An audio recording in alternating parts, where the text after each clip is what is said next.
Where the Lonely Ones Roam by Glimmerglanger. Read by Exmanhater. Plenty of other people stayed. The village grew at a frightful rate, and stomachs would have started going hungry had not Entrapta found a stockpile of Horde supplies, mostly dehydrated foodstuffs, within a mile of the village's expanding borders. Catra led an excursion to retrieve the food, the hair down her spine rising as they moved into the ruins of Horde territory.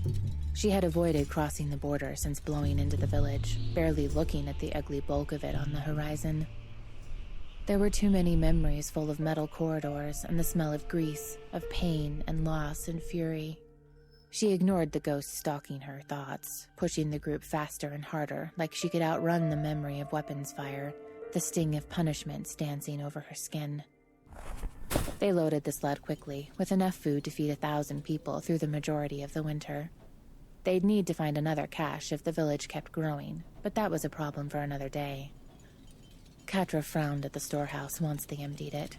Scorpia drifted towards her, so tall she loomed despite her efforts not to. "We're, ready to go back," she said. "If you are." Catra wasn't sure why they were bothering to wait for her. She scowled and said, "Can you knock this down?" Scorpia laughed, just a little. "Of course I can," she said. "You want me to?" "Yeah," Catra said. "Yeah, I do." And she watched the walls come down, dust curling up from the wreckage, with a tight feeling in her chest. "Let's go," she said. They ate away at the Horde border, taking apart buildings, repurposing equipment, clearing the land for planting. It was like pulling a scab off of the land, revealing the damaged surface beneath. Plenty of people in the village seemed to know how to heal it, and Catra left them to the work. Entrapta seemed content to construct defenses for their borders, a necessity Catra felt every time she glanced in the direction of the great spires of Brightmoon. Entrapta was willing to push the borders out as the settlement expanded, typically updating the defenses as they went with off-key humming and every evidence of delight.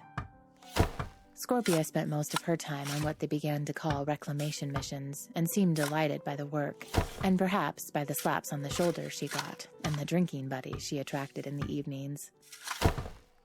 Catra had no idea where or how the villagers set up a still, but there was definitely alcohol moving around the village by the time the harvest came in. One of the older residents pressed a glass that smelled faintly of fruit and more of industrial cleaner into her hands after they'd brought in the last of the crops. The village thrummed with music and laughter. There was even dancing in the main square, widened now and cleaned up by the efforts of the villagers, hung with thousands of small lights and wildflowers picked from the fields. Catra watched the party from her corner. The villagers seemed, despite their situation, happy and well-fed. They had enough food to make it through winter. They were a thorn in the side of the kingdom of Brightmoon. They were growing. They'd done something. She wasn't sure what yet. Catra wrinkled her nose at the alcohol and took a cautious sip. It burned, matching the ache in her chest. The envoys from Brightmoon arrived a week after the last of the harvest was tucked safely away. The village had decided, in an open discussion in the courtyard that had gotten loud and lasted late into the night, to focus on building improvements throughout the winter and perhaps expansions to other settlements. Catra was arguing with Entrapta about a plumbing system when the cries that someone was approaching the village began. She sighed, wiped her hands on her pants, and went to see what all of the fuss was about. Brightmoon had sent Glimmer and Adora last time they visited. This time a large group approached, surrounded by armed guards, all of them shining in the late autumn sun. Catra leaned against the top of the gate, her tail twitching and watching them come, her gaze narrowing in on Adora, standing a few ranks back from the front, most of the hollowness finally gone from her cheeks. "Hey, Adora," she called, waving down. "Catra," Adora said, flushing a little when the others in her party turned to glance at her. "Can we come in?" "I guess that depends," Catra said, fighting to keep her tone lazy and slow. "What brings you?"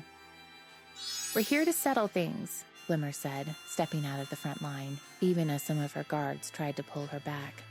"You need to—" "We're here on behalf of Queen Angela," Adora cut in. "We just want to talk." Catra stared down at them, tapping her claws on the wall, narrowing her eyes. She wanted to send them away. She wanted to invite them in and slaughter them all. But mostly she wanted to sit down. It had been a long day, following a long week, and a long month, and a long year. She waved a hand. "Let them in. Let's hear what Brightmoon has to say. Oh," she added with a smile, "you'll have to leave your weapons at the gate." She turned aside, deciding not to stay to watch the argument, though the echoes of it followed her down the stairs.